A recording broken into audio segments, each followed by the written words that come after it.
Greetings, salutations, respect, and love. I am Scott. You're in the Prog Corner. Oh, today, this is a special day. I have a special guest in the Prog Corner today. It's the great Simon Bergset from the band AVKRVST, who are just fixing to drop their debut album on Inside Out next week. Simon, how in the world are you, man?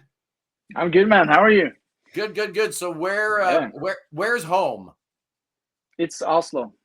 Oh, you're in Oslo. Okay. Is the whole band based in Oslo, or are you? No, the other, the drummer, Martin, he's based in a town called Hamar, which is like an hour from Oslo, basically. But all the rest are in Oslo. I don't know a whole lot about Norway, but I do know that I'm 25% Norwegian. So nice. my people are up by Trondheim. Okay, that's Anyway, AVKRVST. First of all, you know, the first thing everybody's talking about is the name of the band, you know, how you pronounce it. It is AVKRVST, right? Yeah, that's perfect. Okay, and where did that name come from? Because people are asking me left and right. Yeah, so just a long story short, the whole album is written, made and recorded at the family cabin. Okay. And this cabin is in a place called Alvdal, which is on the way to Trondheim, actually. Okay. But from this specific town where the cabin is, there's a famous author and artist called Kjell Åkerst. So we kind of named the band after him. Okay, that's cool. But his last name is spelled with a V, not with the U's instead of the V's. Well, the V's cool, you know. Yeah. I mean, let's face it.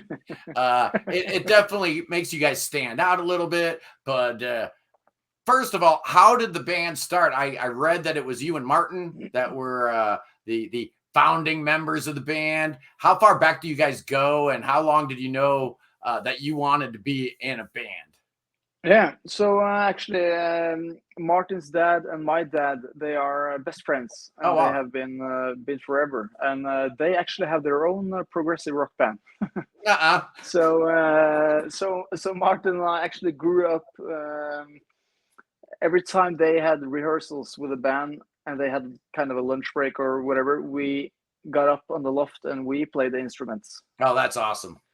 So you two had been at it for a while, right? And then the other members of the band, how recently have they been in the band? I guess we're talking about Øystein, Edvard, and Uver. Yeah, they got in just after the record was recorded, actually. Oh, really? Okay. Yeah. Okay. So what I'm hearing on the record is primarily you and Martin? Yeah, but also Øystein is actually playing keys on the record. Oh, okay. But he's the bass player now, so that's kind of a funny twist. There you go. Well, I was looking at who does what. I mean, you play guitar, you play bass, you sing, you compose. I guess you and Martin, composed the record together. Yeah. So it looks like you guys have a lot of interchangeability and a lot of flexibility. You just played your first show, 10 days ago? Yeah. How did that go? How was the live gig? It went so good, actually. I mean, our first gig was with Pendragon, and Flower Kings also played at the festival. So it was such great fun, and we. Did IO Earth also play? Yeah, they also played. They're awesome. I love those guys. Yeah, so great festival in Norway. Yeah. So it was a lot of fun. There's a lot going on in Norway these days. What do you ascribe this to? Why am I hearing so much great music coming out of Norway? It's insane. What's going on up there? It really is. I don't know. It's something with the Scandinavian mood, maybe. It's maybe there's something in the water here. There has to be. I mean, and I love great water. Scandinavia, as a whole. But honestly, Sweden has 4 times the population. But these days, Norway is kicking Sweden's butt. I got to say. Now, how did you're getting signed to Inside Out happen? I mean, that's pretty cool. I mean, I normally expect the band from Norway to get scooped up by Charisma or Apollon or one of the other prog labels up there. But Inside Out, man, that's kind of a big deal. Yeah, it's a huge deal. So we actually almost signed with one of the other labels you mentioned. Yeah, I bet you did. But I mean, we grew up. Our dads have pretty much everything from Inside Out, and Martin and I grew up listening to the bands on Inside Out. So one evening I was just like, fuck it, I'll send an email to Inside Out. What's the worst thing that can happen? Yeah. The worst thing's no. Get out of here. Your band sucks. Yeah. And I know several people that have sent their music to Inside Out and gotten like thanks, but no thanks. Oh yeah. So they get inundated. Yeah. One evening I just had to send an email, and actually I think it was the same day or the day before we were supposed to sign the contract with the Norwegian label. I got an email back. After a few weeks of waiting from Thomas that's great. Waber, Thomas Waber, he's a great guy to work for, isn't he? Everything I've heard about him, it's artists first, it's the music first, all that other stuff secondary. How's it been so far for you guys dealing with him? Super good, and they're such a great gang of people, both at Sony and Central Media as well. So it's a good gang. It's a good group, and if you just look at Thomas's background, he started out as a fan, man. He wasn't some dude with dreams of glory. He was just following IQ around, man. He was just a fan like all of us. So I think he gets it more than a lot of people. And the connection to Century and all that stuff can open some doors for a young band. I mean, it's pretty exciting times right now for you guys. Yeah, definitely. So looking at this album, man, I don't know if you know anything about me or the Prog Corner, but man, the one thing I do not like are the non-clean vocals. And dude, you bust about twice on the album, on the Pale Moon and on the Great White River. Each time it's only for 8 measures. 8 bars. That is it. A grand total of 16 bars of non-clean vocals. And I gotta say, I love it. It adds so much to those 2 songs. Thank you for being so circumspect with it, but using it in such a powerful way. What was your thinking on that as far as, clean versus, non-clean vocals on this album?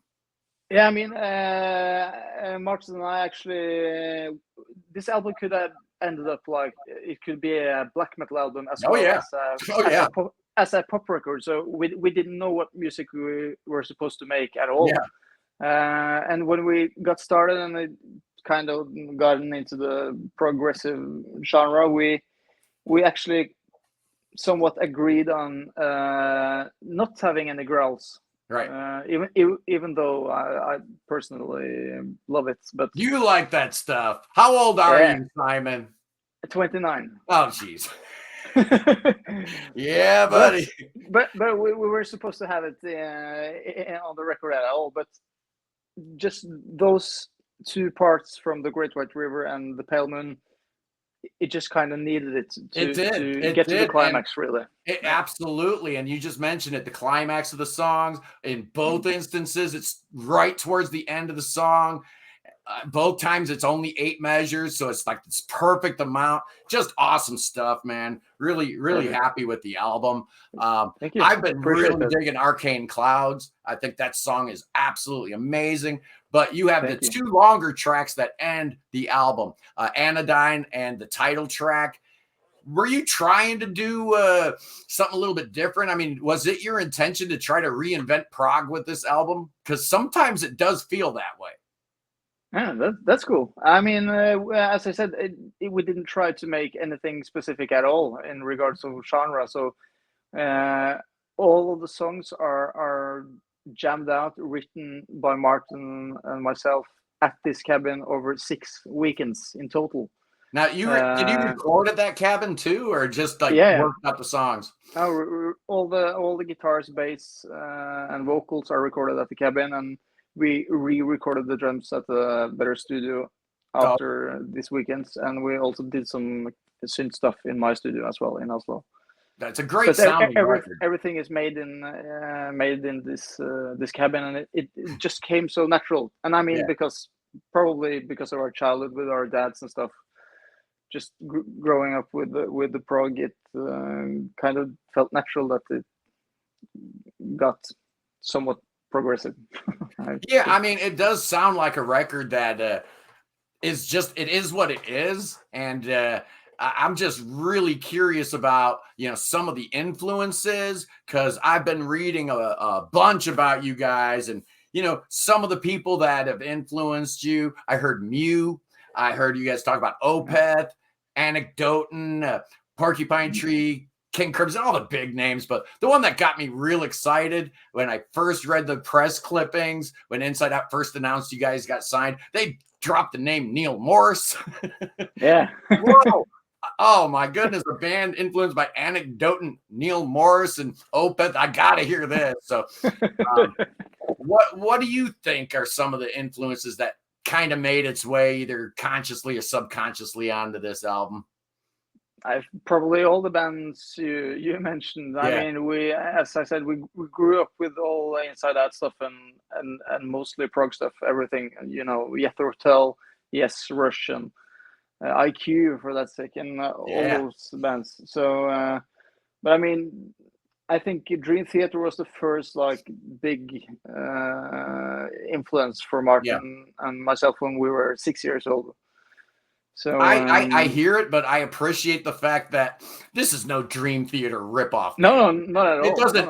Honestly, it doesn't sound anything like Dream Theater. It doesn't sound anything like Opeth. It doesn't sound anything like Porcupine Tree. But you do find little minutes or little passages that I actually detected a little bit of your country mates, the band Mir. I don't know if you're aware of them. I'm hearing some of that and just everything, man. Mir are friends of ours, of course, and they are actually from the same town as Martin. Oh, really? Yeah, they're great. Yeah, great band. But all the bands that you just mentioned, this is just like throwing red meat to my fan base. My subscribers love every single band that we just talked about. So I'm hoping that through that connection, people will check out your music. Why should people check out your music? I mean, I feel that this record is so natural because we didn't try anything specific, as I said. So it's just the sum of Martin and I being together and just drinking beer and making music, really. So it's we didn't try too hard at anything. So I think that's worth a listen for itself. There's really. definitely like a effortless nature to this record. It's not trying too hard to be something it's not. It is what it is. If you like the songs, you're going to like this record. And I, for one, love these songs, man. Isolation. What a great track that is, man. Just the whole thing. Thank you. Really great record. Congratulations on that. Now, you just did your first show. Do we have any more live dates planned? Not any official yet. Okay. So, well, we'll be looking at. We're working on it. It's hard. I mean, these days, European. Yeah.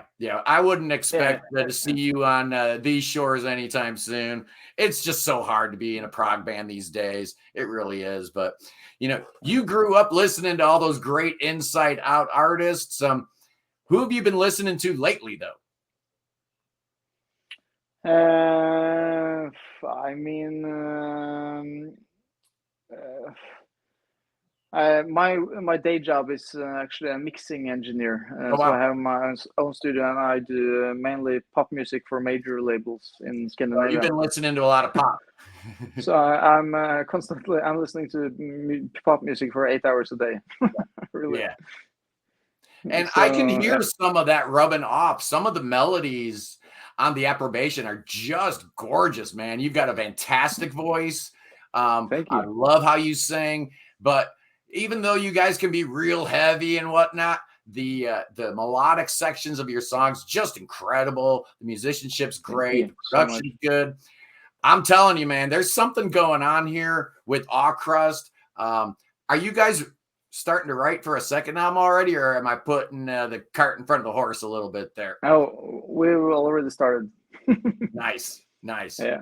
No, I'm serious. People have been asking me about you guys ever since Inside Out announced. So I was thrilled at the chance to interview you today. If you had only 3 albums to take with you on a desert island, Simon, you can only take 3. What are you taking? That would probably be In Absentia by Porcupine Tree. Hell yeah. And probably also Ghost Reveries by Opeth. Okay. Opeth action. All right. And the third one has to be And the Glass and the Kites by the Danish band Muse. All righty. So some Muse, some Opeth. I love it.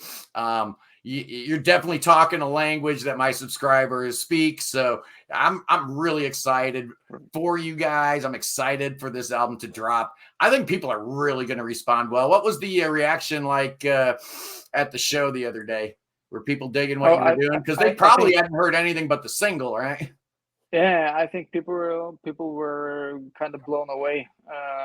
We had brought this whole show with video and our own light designer and stuff, and all the other band just used the house engineer and stuff. So our set kind of looked differently as well. So it kind of looked like people were like, this could be in. You could. It looked like kind of a Porcupine Tree 2023 live edition. Nice. All right. Here's a question for you. What's the last live show you have been to? Not including Pendragon or the Flower Kings. What's the last gig you actually went to that you weren't playing? That was Meshuggah. Ooh. Okay. How are they? Hard concert, yeah. They played in Oslo a month ago. Wow. You see, that's exactly what I'm talking about with Norway. A couple weeks ago, I ranked the top 25 Norwegian prog bands. And Simon, I'm telling you, I had like 150 in my notebook. I'm like, how am I going to whittle this down to 25? And I left 7 and Pale off, and then they went ahead and dropped the Masterpiece. And, it's impossible. There's just too much great music coming out of your country. And yet another in the long line of fantastic Norwegian prog bands. I'm super stoked. I'm really excited for you guys.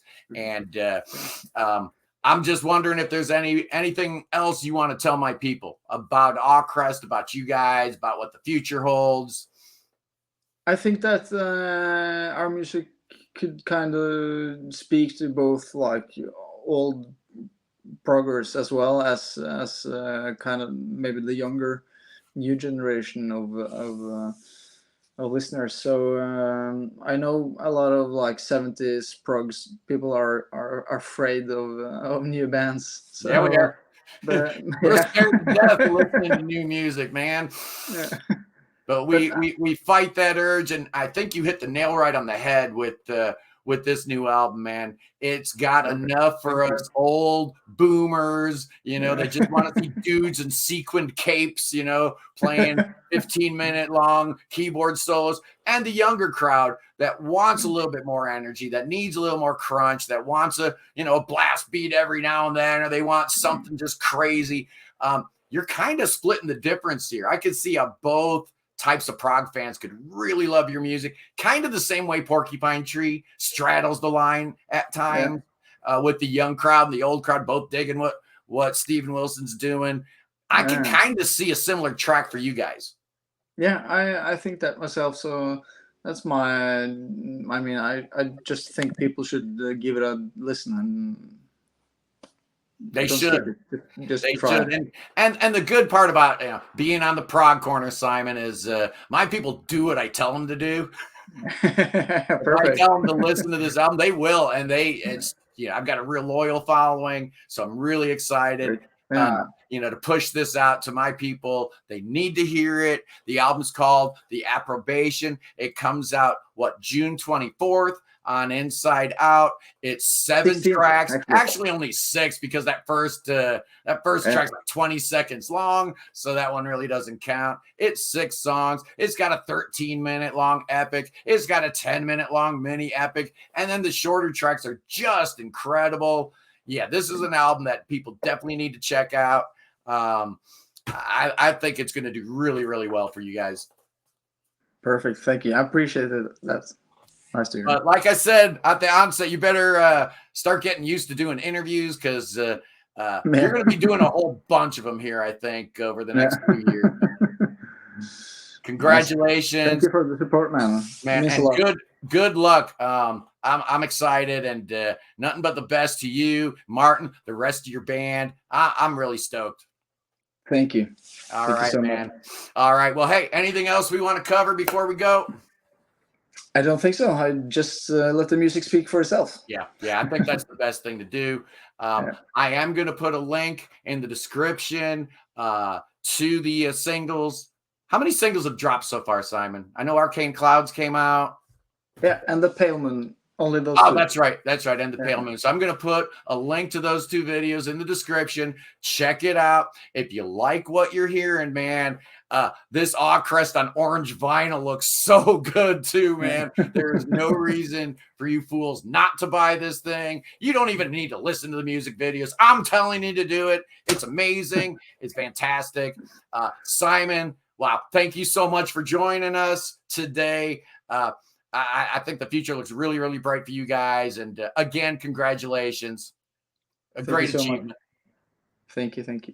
All righty. Well, hey, Simon, you have a great day, man. I really appreciate your time. You too. And here's for the people back home. They need to see this album cover. Yeah, I forgot to show them that. That's awesome. I mean, with the orange vinyl inside, come on, man. Who don't want that? It's a great cover. That's right. Every record collection will be infinitely better with the approbation in it. And, Inside Out always takes care of their artists. So I'm really excited to see what the future brings for you guys. Simon, 2 thumbs up on the new album, brother. Thank you, man. All right. I'm going to pop out and do my little final thing here. And that was Simon Bergset. Man, oh, man, this Crest. You guys need to hear it. I think you're going to be really happy with it. Anyway, I'm Scott, and I will see you fools later. Peace in the Middle East, and God save the king. Do it. Save the